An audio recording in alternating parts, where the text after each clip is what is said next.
This is what you need to do over 50 if you're struggling with your nutrition over fat loss. Who am I? I'm Brian Stecker. I'm the owner of Boomer Fitness. I've been a personal trainer for the past 20 years, and I've had a physical location here in Vancouver, Washington for the past 11 years. I help clients increase their energy, I help them increase their health, and I help them increase their body confidence. We also have a program where we help people online with all those different aspects of their fitness. When I meet with clients, they're often confused. They also often say to me is, I don't know what to eat. Do I follow this diet? I've tried this, I've tried that, but nothing seems to work for me. Can I reach my fitness goals? And that's what I want to solve for you today. I want to cover nutritional strategies that you can use over the age of 50 that's going to help you burn the body fat and transform your body. As we begin to get older, our metabolism begins to slow down. It can happen because of hormone changes, whether it be estrogen levels decreasing, testosterone levels decreasing. It could be a loss of muscle mass. It could be coming down to the amount of activity that you do on a daily basis. So there's something that you have to do to counteract that loss in metabolism. A lot of times I see clients say, hey, I used to be in my 20s and 30s. I used to be able to just cut out carbohydrates and I would lose the weight, but I'm cutting out the carbs and it's just not working anymore. I've also, slashed my calories way down and that's not working anymore. So the strategies that once worked in your 20s and 30s aren't working what they are now in your 50s and your 60s. So there's a whole new approach that you need to take. So how do we counter this hormonal changes, muscle changes, and metabolism changes? It's really important to make some adjustments to counteract these effects. First and foremost, cut out the diet.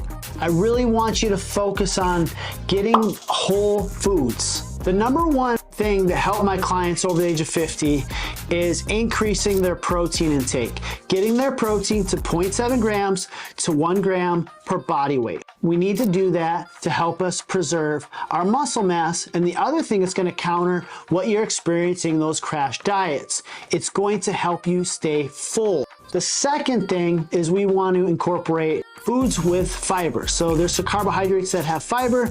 There's complex carbohydrates like sweet potatoes, rice with the right portions. The next one is we want to add vegetables in. That's going to give you vitamins and minerals. And also they're going to give you fiber, which is going to keep you full. They're going to help you have energy. And then the last one is good healthy fats. So nuts, avocados, seeds, these are all going to help you with your hormones and a sense of feeling full.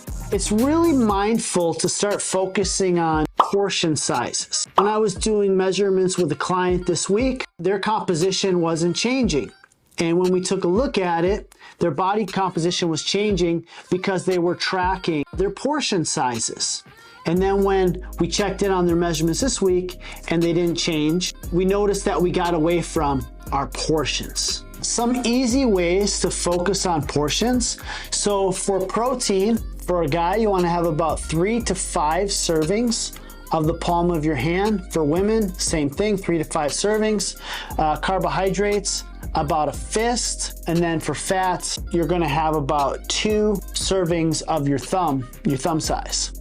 Another one is just to eat a little bit slower. I know me from being in the military and how I grew up, I just used to eat really fast. And usually when you're eating, it takes some time for you to get a signal that you're getting a feeling of being full.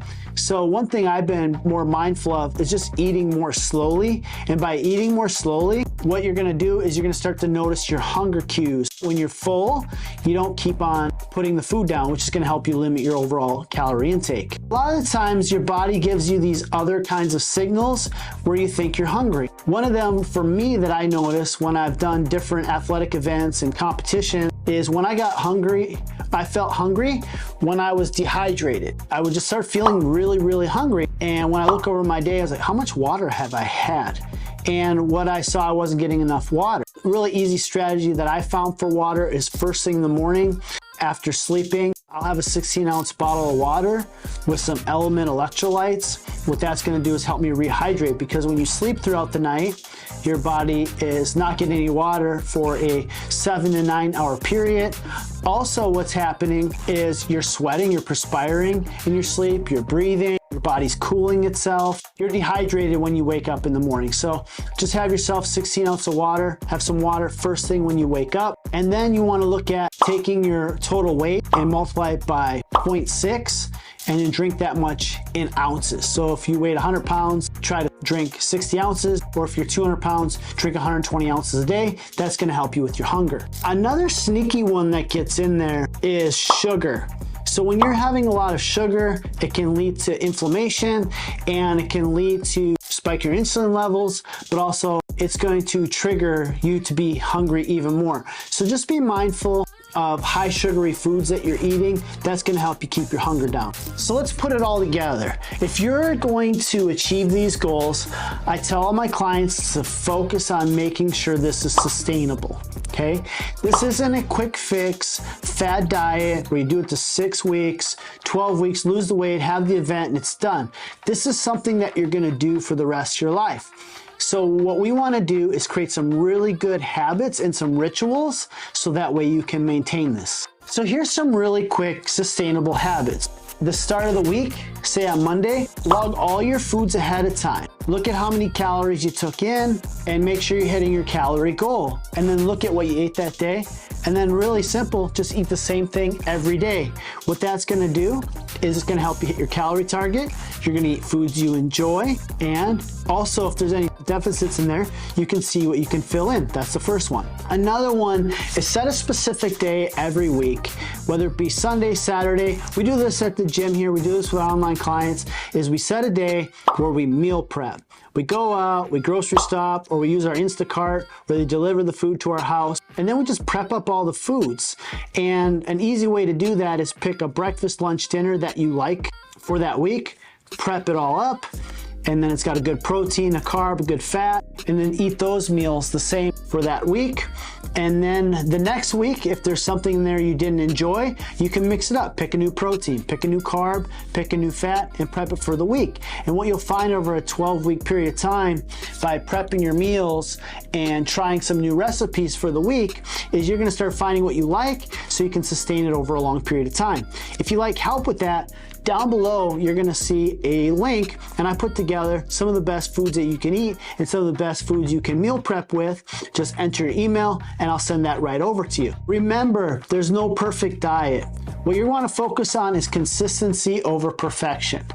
What works for a lot of my clients is we say we just don't miss. We try to be consistent. And what do we say when we don't miss? We have our free app. It's called MyFitnessPal. We go in there and we log our foods every single day. And then we progress over time. First, we started out just looking at what we're eating on a daily basis. Are we eating high quality foods? After that, we start looking at, hey, are we hitting our calorie target? And then after that, we get more consistent on, hey, am I hitting the macros that are specific for our goals? So focus on being consistent and not missing and logging your food each and every day. One of the biggest things that's gonna help you is to get some accountability and support.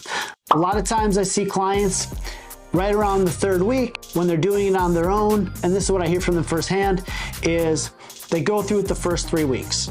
They've lost the weight, but then they go back and they gain the weight back, and they repeat the cycle over and over, and then I end up meeting them. What I end up finding out is that when they get that accountability and that support of a coach, what happens is they report in every single week.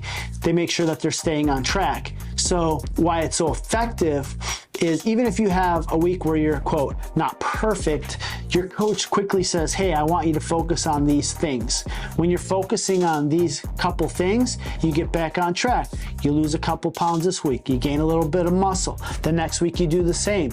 And then you start stacking those results over a 12-week period. Then you have somebody who's lost 15 to 25 pounds, who gained 5 to 7 pounds of muscle, and people are saying, wow, you look amazing. What have you been up to? And you just tell them, hey, I've been practicing my mindful eating. I created a lifestyle for myself, and it's been sustainable for myself. So put these to practice. Let me know in the comments section which one worked best for you. If you found this video really helpful and you want some accountability and support, down below you'll see a link.